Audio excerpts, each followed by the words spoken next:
हमारे खुदावंद यीशु की अंजील मुकद्दस लूका के मुताबिक उसका 13वां बाब 31 से 35 आयत तक। एक दिन बास फरीसियों ने आकर यीशु से कहा कि निकलकर यहाँ से रवाना हो, क्योंकि हेरोदेस तुझे कत्ल करना चाहता है।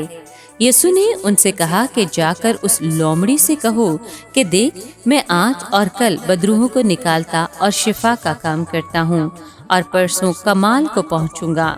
बस मुझे ज़रूर है कि आज और कल और परसों चलता रहूं, क्योंकि नहीं हो सकता कि नबी यरूशलेम से बाहर हलाक हो।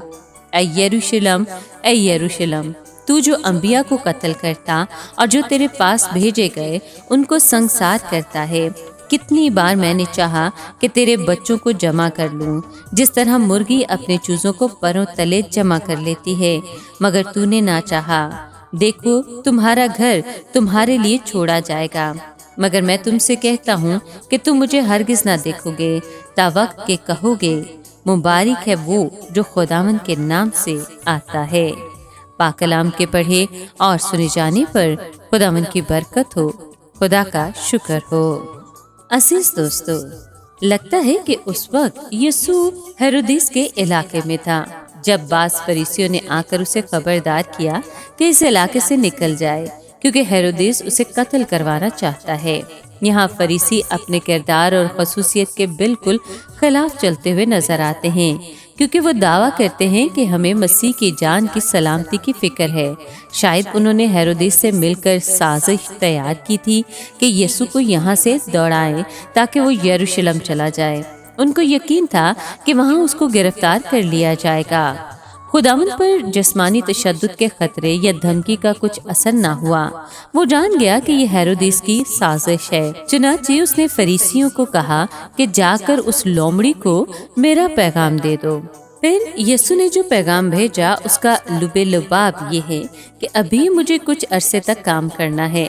मैं बदरूहों को निकालने और शिफा बख्शने का काम अंजाम देता रहूंगा, यानी उसे दी गई मुद्दत के जो चंद दिन बाकी हैं उनमें ये मौजज़े करता रहेगा। फिर तीसरे दिन यानी आखिरी दिन वो अपनी ज़मीनी खिदमत से मुताल्लिका सारे काम पाए तकमील को पहुंचा चुकेगा। कोई चीज़ उसके फ़राइज़ की बजावरी में हायल नहीं हो सकती। मुकर्ररा वक्त से पहले दुनिया की कोई ताकत उसे नुकसान नहीं पहुंचा सकती। वो जलील में कत्ल नहीं हो सकता। ये हास हक यरूशलेम के लिए महफूज था। उसी शहर की खसूसियत थी कि खुदा ताला के खात्मों को कत्ल करता था। इस शरीर शहर के बारे में ये सच्ची बात कह चुकने के बाद यीशु पर रक़्क़त तारी हो गई और वो यरूशलेम शहर पर रोया। ये शहर जो नबियों को कत्ल करता और खुदा के पैगंबरों को संसार करता है, इसी से खुदावंद को मोहब्बत है। उसने कितनी ही बार चाहा कि जिस तरह मुर्गी अपने बच्चों को परों तले जमा कर लेती है, वो भी उसके बाशिंदों को जमा कर ले, मगर उन्होंने ना चाहा। नतीजा ये होगा कि उनका शहर, उनकी हैकल और उनका मुल्क वीरान छोड़ा जाएगा। उनको असीरी के तवील अरसे से गुजरना पड़ेगा। दर हकीकत वो खुदावंद को उस वक्त तक ना देख सकेंगे जब तक उसके बारे में अपना रवैया तब्दील ना करेंगे।